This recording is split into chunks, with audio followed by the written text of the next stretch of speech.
Hi, I'm Abigail Hummel. And I'm Barry Hummel. And we're the co-hosts of the Pops on Hops podcast. If you need more beer-related content, you can check out our podcast. But right now, you're listening to Beer in Front. Take it away, Dave. This is Beer in Front, part of the Odd Pods Media Network. Every week, I'll talk about a beer that maybe we've forgotten along the way while we get those check-ins and badges. Some weeks, I'll have a new beer that has potential to be a classic. Being the Chicago beer guy, I'll also talk about great craft beer and craft beer news in the city of Chicago. Sometimes the beer in front of you is the best one yet. That's Beer in Front, and it's coming up now. Welcome to episode 150 of Beer in Front. I'm your host, Dave Zalatoris, and whether you've listened to the past 149 shows, or if this is your first time, I thank you for listening. Instead of having one beer, this week I'm opening beers sent from friends all around the country. I'll have beer from California, Nevada, Arizona, Pennsylvania, and a Chicago one. If you're on Untapped, you can follow me there at Beer in Front to see what I scored these and every beer I have for the show. There are a couple of laws on the books here in the state of Illinois that, if they pass, should greatly benefit breweries here in the state. I'll speak with Ray Stout, the executive director of the Illinois Craft Brewers Guild, to discuss these. Just 2 episodes ago was the 3rd anniversary of the show, so I won't bore you with the same details here on this, the 150th episode, but I will once again thank you for listening to the podcast, watching the videos over on YouTube and TikTok. It means a lot. Thank you to Pops on Hops for the intro this week, and you could check out their podcast on your favorite player. Next week, the special pizza episode will come out, and I think you're going to enjoy that one. Friends from the podcasting and beer community helped me talk about pizza from their region, and you'll want to jump on a plane to taste all of the styles from around the country. We're hitting the 3rd anniversary of COVID this week, and Jesus, does that seem like a lifetime and maybe 30 pounds ago? How has your beer purchasing and consuming changed in the last 3 years? Get a hold of me at dave@beerinfront.com or on social media to let me know.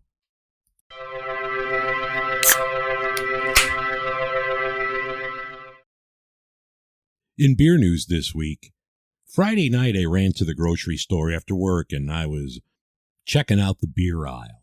There were a few groups of 20-ish males buying stuff. Usually that means someone's grabbing a case of Macro or maybe a few 6-packs of craft beer. These guys went right to the seltzers and were grabbing High Noon and Seagram's Refreshers. So the demise of the hard seltzer category might not be as soon as people think. The latest crossover hard seltzer comes from, of all things, Sunny D. They're going to have a new vodka seltzer on the shelves later this year. I don't know. In my opinion, that seems a little shady. Many of the other crossovers were at least a product that was marketed to adults in their original non-alcoholic origins. Sunny D, what's next? You're going to have a Capri Sun booze and foil pouches? New Holland, their Dragon Milk line is going to introduce a ready-to-drink old-fashioned, and that's coming out next month. Stone is expanding their Dead Guy series even further with a new variety pack, including the new Dead Guy IPA. They're going to have a Pale Ale and Pilsner as well. Finally, Upland Brewing and Indiana University are teaming up with the first official beer of the university. This is called Hoosier Game Day Lager, and the cans feature the iconic red and white stripes from the basketball team's warm-up pants.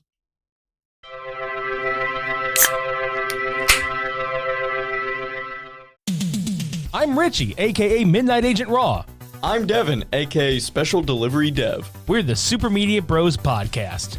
And each week, we give a comedically informative take on movies, Music, television, pro wrestling, and much more.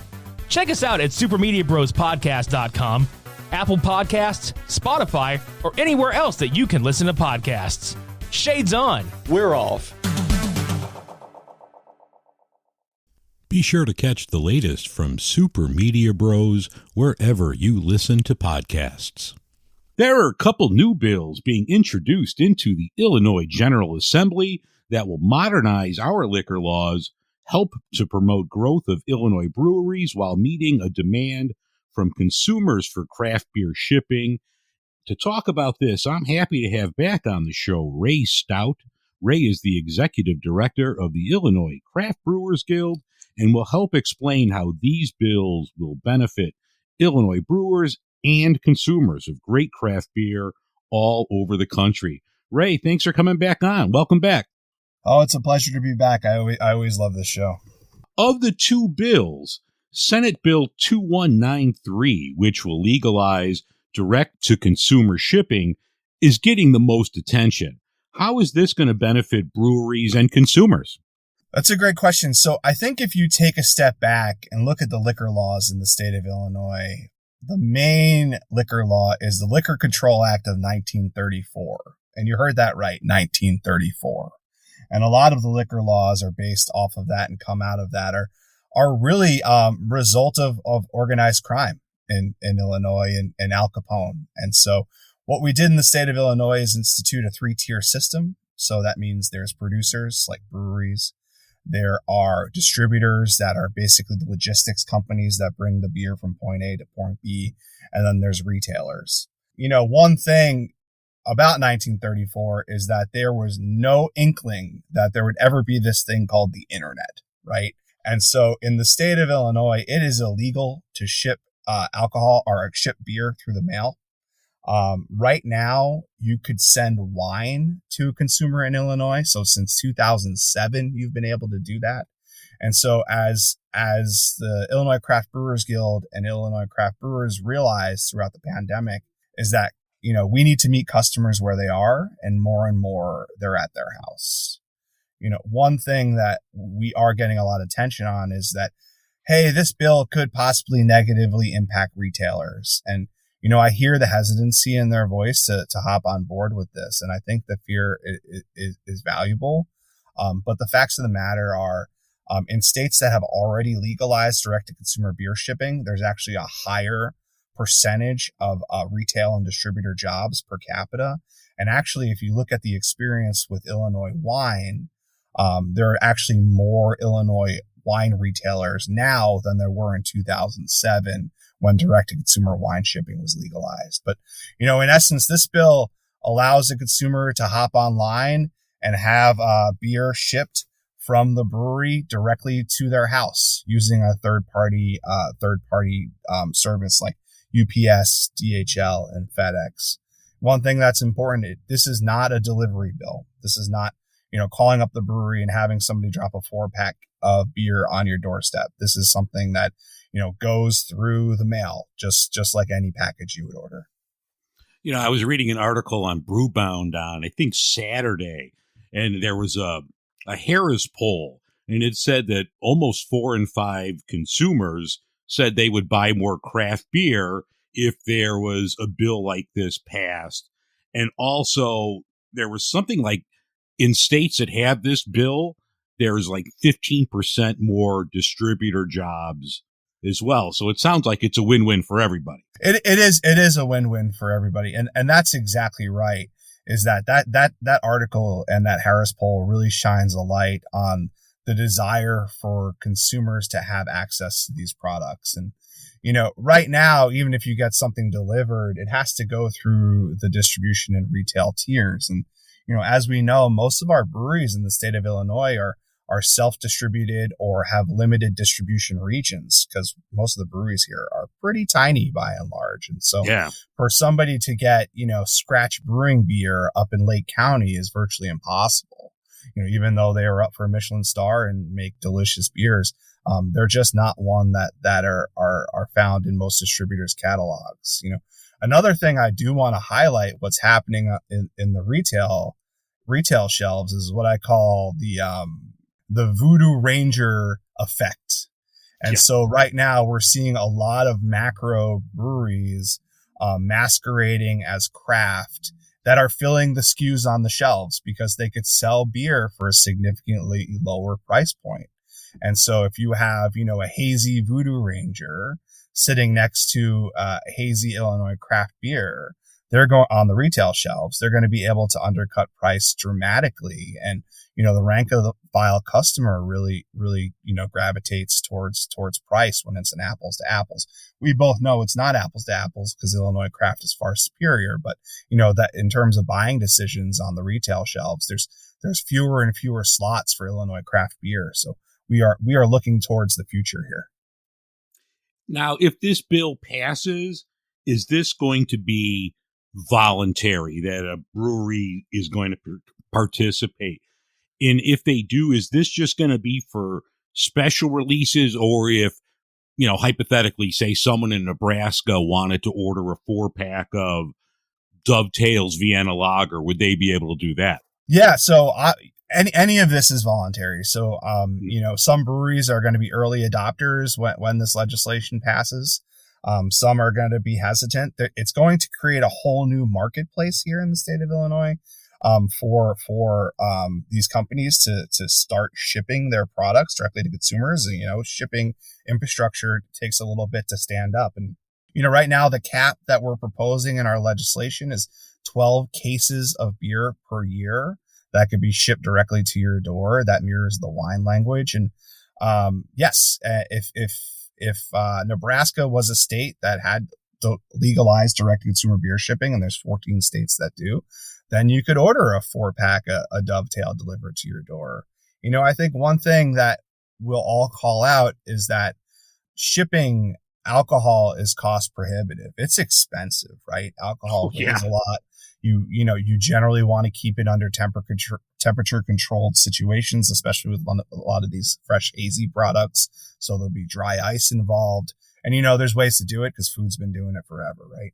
But where I see this working most and most effective is those products that are more akin to wine. So those large format barrel aged beers, beers that generally do not even make it to the distribution tier, and even less likely to make it to retailer shelves, with some small exemptions of retailers that curate their craft beer very, very well. But even then, most of those SKUs are filled by distributed products. Is there going to be a distance limit, or is this just for out-of-state customers? Like you were mentioning a brewery earlier. If I wanted to order something from Lake County that I can't get here, or say Hand of Fate, which is downstate, would I be able to do that in Chicago? Absolutely.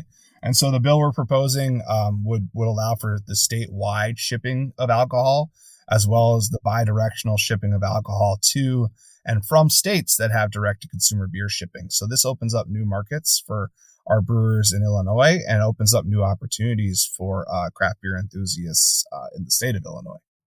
Is there anything, and if not, maybe we could join forces and come up with this app and retire, but are there plans for like an Illinois-based app like a Tavour, where consumers can just buy beer from the state of Illinois? Yeah, I'm sure there's a market to build an app just like that. It's funny that you brought up Tavour. Tavour and a couple of other companies have really kind of figured out a nuanced way to ship beer already in the state of Illinois. So this is already happening, right? This is happening through Tavour. It's also happening because everybody knows there's a significant secondary or what we call the black market for craft beer in the state of Illinois, especially those barrel aged products. And so, this is something that's already happening. But yes, there's nothing stopping somebody from coming up with a Illinois Craft Beer app and becoming the local king of craft beer, or queen. All right, well, I'm going to edit this part out and we'll talk later. Yeah, we'll come up with this.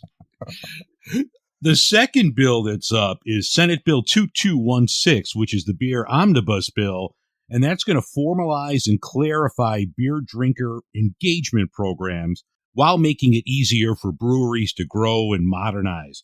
How is this going to help everyone? Yeah, so there's 6 provisions in what we're calling the beer omnibus bill, and that's the one that you referenced. The first one is that rewards programs and mug clubs have operated in a very gray area of Illinois liquor law for decades. And so there's nothing that says you can do them, but there's nothing that says you can't do them. And most good craft drinkers are members of their local mug clubs, because virtually every brewery is offering some level of rewards or points or mug clubs. Also retailers, a lot of those point systems that are already in existence are not codified in law anywhere. And so we are looking to make sure those programs that are widely popular with, Illinois residents and craft beer enthusiasts alike, are legalized. The second one that I don't think is getting enough attention is that folks that are engaged in gift basket raffles or bottle auctions specifically for raising funds for nonprofit organizations are in violation of Illinois liquor law. And, I don't know about you, but, everybody's doing it in my world, from the local Boy Scout troop at their spaghetti dinner to the PTA to the Democratic Party, right? And so we want to make sure that craft brewers can donate products to nonprofit organizations for fundraising purposes, which seems like a pretty cut and dry thing. Yeah. Another thing that we're trying to figure out here in the state is that there are no laws that allow for craft breweries in a systematic way to participate in farmers markets or community events. There is a law that limits it to one classification of brewer, and I don't want to get too wonky with your listeners because it's a little much to explain, but most of the brewers in the state of Illinois are unable to participate in community events or farmers markets and sell their products there. And what I like to say is that there's nothing more local than craft beer. And so, excluding them from those types of events just seems silly, because, they are pillars of their community and, are made right in the communities in which they're selling their products. Yeah. And my wife and I, we love farmers markets. And while, maybe having beer at 10 o'clock in the morning on a Saturday might not be, well, we've done it. I mean, who hasn't done it? But I think that would bring more people out to that farmers market, which would in turn help, farmers in the Midwest sell their products as well. So that's another one that seems like a win-win for everyone. Yeah. And then you pick up a 4-pack to go, right? Yeah. So in addition to your tomatoes and your giant zucchinis, you have a 4-pack of locally made fresh craft beer. And so to go with whatever kind of carbonara you're making for dinner with all your delicious ingredients that you got from the farmer's market. Another one I think is really important is that, in Illinois, I spoke before about the 3-tier system. We do allow for a level of self-distribution. And this is important to note because what's happening in the second tier, the wholesale tier, is there's been massive retraction and consolidation of these wholesalers. And so these distributors are buying each other up and basically owned by a small handful of multinational, billionaire, trillionaire corporations. And so what that's doing is leaving a lot of craft brewers on the outside looking in, because these folks in the distribution tier essentially hold the power when they decide where the beer goes, who's selling it where, and where they're going to try to sell their beer. And so, the Illinois legislature a number of years ago created exemptions for self-distribution. And this means a craft brewery can sell products directly to retailers, which is great because it levels the competition a little bit, right? It opens up the market a little bit. And so in 2021, we created what's called a Class 3 brewer. But one of the things we allowed for this Class 3 brewer is to self-distribute a pretty measly 200 barrels. And a Class 3 brewer, just so everybody knows, is like your local brew pub. So they have the ability to also sell spirit and wine at their brewery. And it's become a very popular model because I hear time and time again from brewers saying, hey, a group of 9 people walked in, 2 of their wives only drink wine, and then they all walked out, right? So this allowed for folks to kind of really have a more robust offerings at their tap rooms, and it's become widely popular. But, those folks are only allowed to self-distribute 200 barrels, which is not a lot of beer. If folks know their barrelage calculations, it's 31 gallons per barrel. And so we are looking to raise that up to 2,500 barrels to allow these small brewers to gain a foothold in the distribution tier to eventually become big enough to be picked up by a distributor and paid attention to. Excellent. Yeah, and the last one is a little wonky, but it's worth a talk because there are laws in the state of Illinois which regulate how much beer you could actually move between 2 breweries that you own, right? So it's like, imagine having a pizza factory and a pizza shop, and you can only move a certain amount of pizza between the 2. And that's what we're effectively doing here in the state of Illinois. There are laws on the books that say you cannot move more than 1,000 barrels of beer between 2 wholly owned locations without partnering with a distributor for that 1,001st barrel. So for that 1,001st barrel, you then need to contact a distributor, find somebody to move your product for you, and pay them 30% margin just to ship that beer between 2 places that you own. When you own both spots. When you own both spots, yes. Yeah. And so, and that's affecting the growth of the industry because, what we're seeing now, and we saw a couple months ago, and I think we'll unfortunately continue to see over the course of the next couple years, crystal balling, is some of these smaller local producers that may have been able to hold on through COVID because of a lot of the government assistance programs that were available, are really facing a reckoning. And I think, unfortunately, we are going to see some smaller independent breweries close. But what we're probably going to see is some of the larger players in the brewery space in Illinois opening 2nd or 3rd locations. And we're already kind of starting to see that a little bit. But so passing something like this is even more important because if they're already operating at a large production facility, it's silly to brew small batches at the local tap room just because of economies of scale. I'm sure the status quo would love to see these bills fail. What can a consumer do to, what should we all contact our local Congress people, our Illinois senators? What can we do as individuals to help these bills along? Yeah, and that's precisely right. Is that these bills are now the product of politics, right? And so I love my job because I represent small independent businesses in Illinois, and really the juxtaposition is small local independent businesses versus these multi-billion-dollar distribution companies, and that's what we're dealing with here in the state. And so it's really going to take a grassroots effort, and all the folks listening to this podcast, sending a quick message to your House member and your senator, your Illinois House member and Illinois senator, saying, hey, we want to see direct-to-consumer beer shipping legalized. And hey, it's silly that we're putting restrictions on breweries moving beer between locations, because when we lose that brewery in our neighborhood, that place is gone forever. And that is a community center, and that is a gathering point for towns and villages and cities across the state of Illinois. And, we've seen whole villages pop up around the existence of a craft brewery. And that's why this industry is pretty cool. Yeah, exactly. Well, Ray, I appreciate you coming on to talk about these 2 bills. If anyone wants to know more, where can they find it? Yep. So you could always find out information on illinoisbeer.org. And then you could also follow us at Illinois Craft Beer on Facebook and Instagram.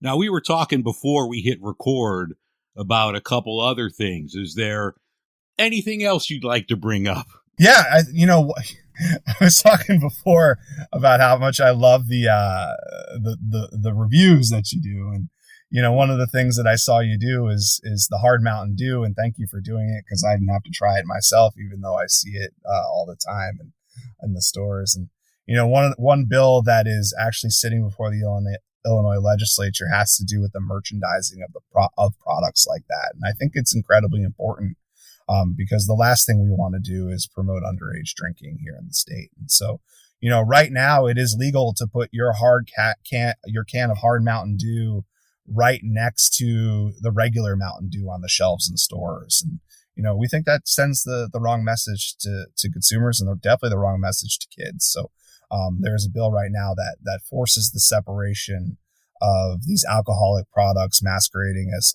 pop from soda and soft drink products. And so that's something that's pretty cool that I think folks should pay attention to.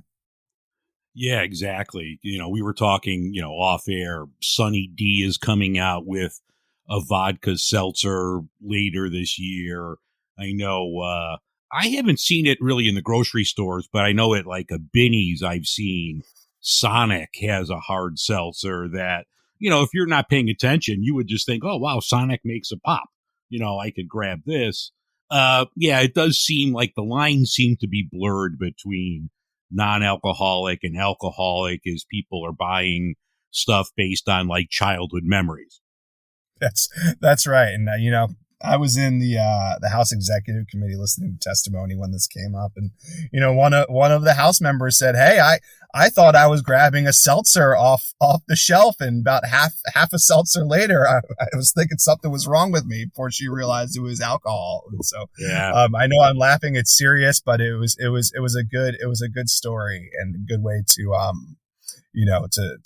show the problematic nature of where this space is operating. Because, one last thing is that's the main place where the alcohol industry is growing across the United States, is these pre-mixed drinks and these high noon type things. And so, that category of we're calling RTDs, or ready to drink spirits, is growing at a rate of, 30-40% each year. And, it goes back to what we were talking about before, is that there's even less room on retail shelves now for craft beer because that section is growing exceptionally fast. And, you can't knock the hustle, but you definitely need opportunities for consumers to be reached by craft brewers. And that's why direct consumer beer shipping and self-distribution is so important.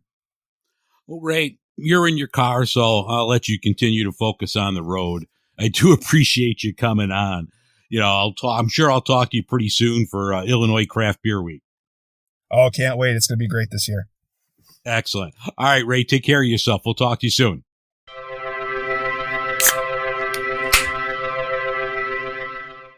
The first beer in front is from longtime friend of the show, Sarah, and this is Revolution's Freedom Lemonade.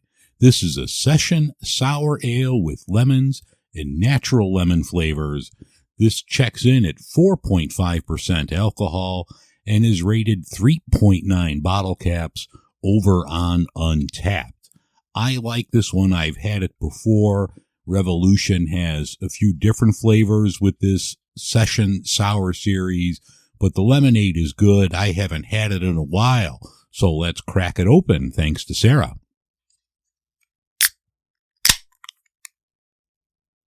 It pours very nice, has a nice color. It looks like a beer, but you notice right away while pouring this big whiff of lemon scent. It smells very lemony. That's really good. It's very tart. If you like tart things, I think you'll like this. Oh yeah, even at the end, you get that nice little, pucker your cheeks. It's very tart. I like this one. Yeah, this is very good. I could definitely see pounding these down in the summertime. It's low in alcohol, so you could have a few of them. Say if you're out at a backyard party or barbecue, I think you'll do good if you're drinking the Freedom of Lemonade from Revolution. Thank you, Sarah. Next up are two sent over from friends in Las Vegas. Ray found a cider from Newtopia in San Diego. This is called POG. This has pineapple, blood orange, and mango. They use 100% West Coast apples, and this checks in at 6.5% alcohol and is rated 3.91 bottle cap. So let's crack open POG.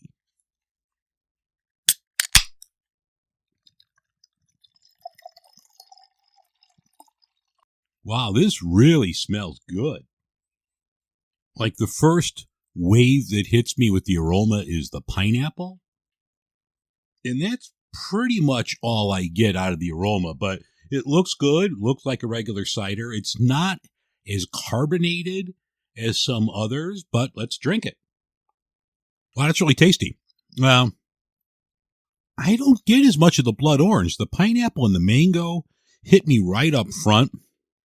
Really good. I like this flavor a lot. Yeah, no, I think that's delicious. Yeah, the mango's starting to kind of overtake the pineapple, and I think I'm getting the blood orange at the end. So there's a lot going here besides the apples, but I like this, and I would try more stuff from Newtopia. So if you like ciders, you're in the San Diego area, pick up BOG from Newtopia, and thank you, Ray Ray. Grandpa Beer and Sharon sent over a couple, and the one I'm having today is Dry Heat. This is a hazy IPA from Craft House Brewing, located in Henderson, Nevada. Dry Heat is a 6.6% alcohol beer, has 45 IBUs, so that's going to be interesting to try from a hazy, and it checks in at 3.88 bottle caps over on Untapped.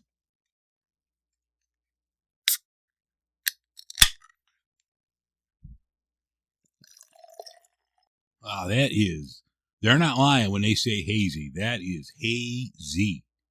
Really good aroma here. I like the aroma from this. There's good foam, good carbonation to this one. No, that's rock solid.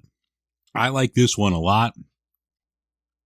Good flavors to this. They use Citra, Mosaic, and Eldorado hops, so you get this huge citrusy, tropical notes to the aroma and taste. No, this one's really good. Yeah, I would definitely knock off a few of these. A couple things. I think Bill has sent over some stuff from Craft House before, so everything that I've had from them, I enjoy. If you're in the Las Vegas, Henderson area, I would definitely check out Craft House. They're in Henderson, like I said. This one is called Dry Heat Hazy IPA. I think it's a winner. Put it in the cart. Thank you to Sharon and Bill. Floyd in Pennsylvania sent over some great ones from Pizza Boy, and this one, which I'm excited to have now. Tomave Pivo Special is an Imperial Dark Czech lager from Poor Man's Brewing in Ephrata, Pennsylvania. This one checks in at 7% alcohol, has an Untapped rating of 4.26 bottle caps. I'm done cracking them open for the rest of the show. You've had enough of the sound effects. So it pours really nice. It's a very dark beer. The carbonation and the foam is not as good as other beers. This is almost more like a soda pop. It smells very nice. I get a lot of the dark malts, the chocolate roasted malts here in the aroma. The smell is fantastic with this. That's really good. I get all of the malt flavor up front. There's a little, sometimes you get with darker malts, stouts, you get almost like a raisiny tang type feel. I'm getting that, but it's a really delicious beer. There is a ton of carbonation in here. You're just not seeing it in the foam in the head. This is a really good tasting beer. No, that's delicious. I could drink this all day long. I don't know if I would at 7%, but if I'm off the next day, I could drink these all day long. This is a really good one. Everything that Floyd has sent over from Pennsylvania has been top notch. This one, this Tomave Pivo Special, if you're in Pennsylvania and you see this one, I would definitely put this one in the cart from Poor Man's Brewing. Thank you, Floyd.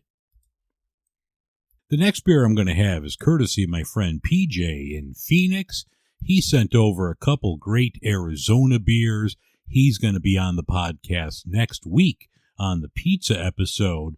But this one I'm really looking forward to from Wren House Brewing. This is a New England IPA called Spellbinder. This won the GABF back in 2020. It's won other beer awards, so this should be really good. I know my friend over at Space Castle, DT, all of my friends here for this segment are initials, but DT said this was his favorite beer or favorite IPA in Arizona, so I'm looking forward to it. It pours like a New England hazy style. Smells great. Absolutely phenomenal. They use Cascade in here along with Mosaic and Citra, so you get a lot of citrusy, tropical notes to the aroma. Oh, yeah. No, that's outstanding. This is really good.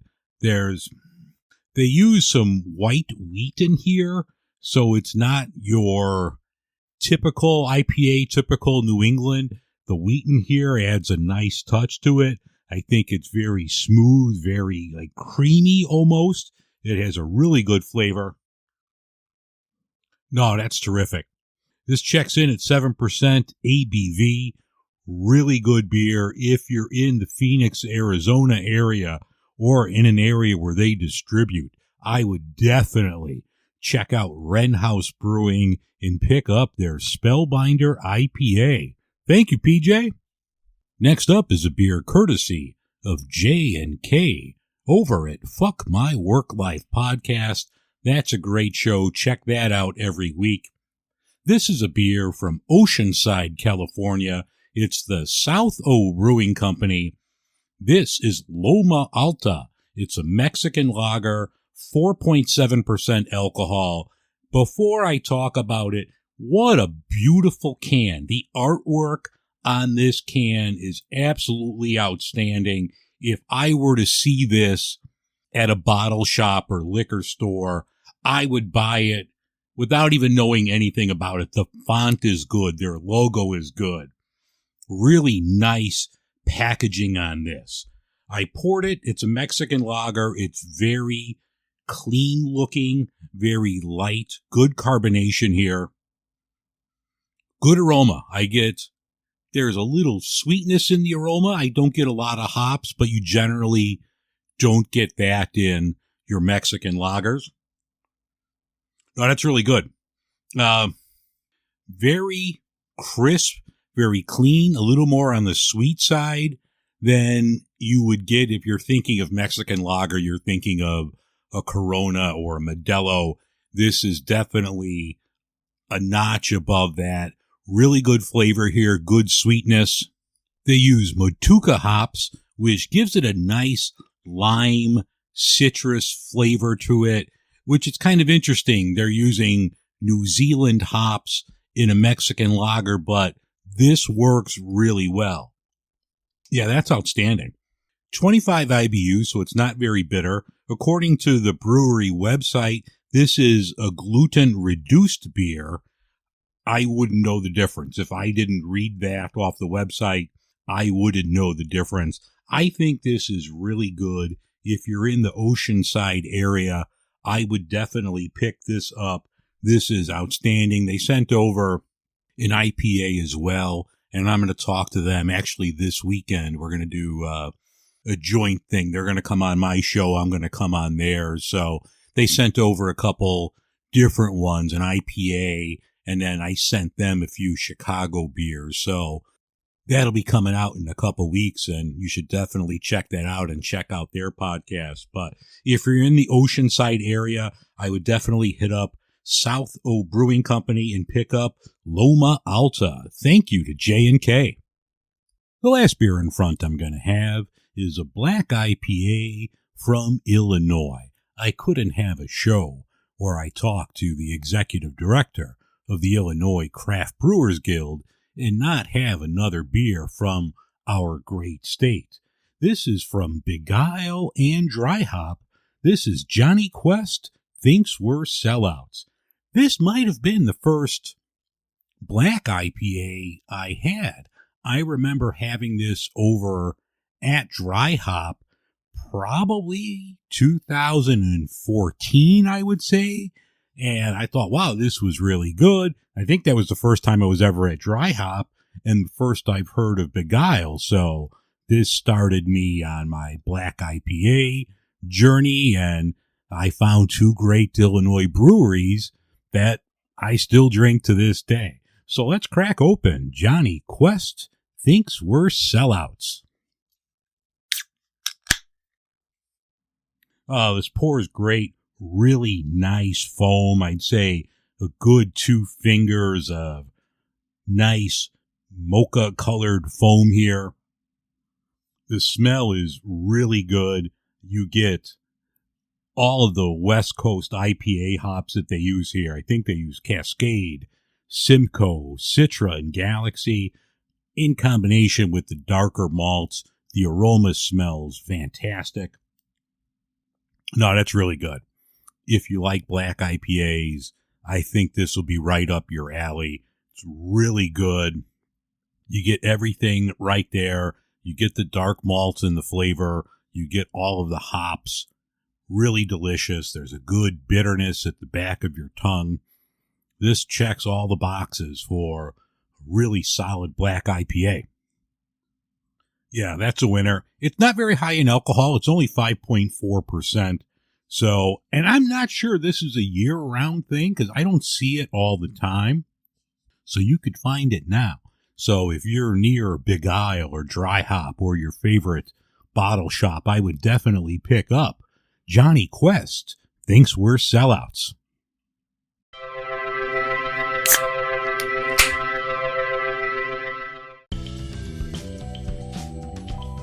That's going to wrap things up for this, the 150th episode of Beer in Front. I thank you very much for listening. If you need to get a hold of me, you can email me, dave@beerinfront.com, or you could find me all over on social media at Beer in Front. Have a great week, everyone. Remember, next week is the pizza episode, and also, sometimes the beer in front of you is the best one yet. All right, everyone, have an appetite for next Wednesday. The pizza episode will be out.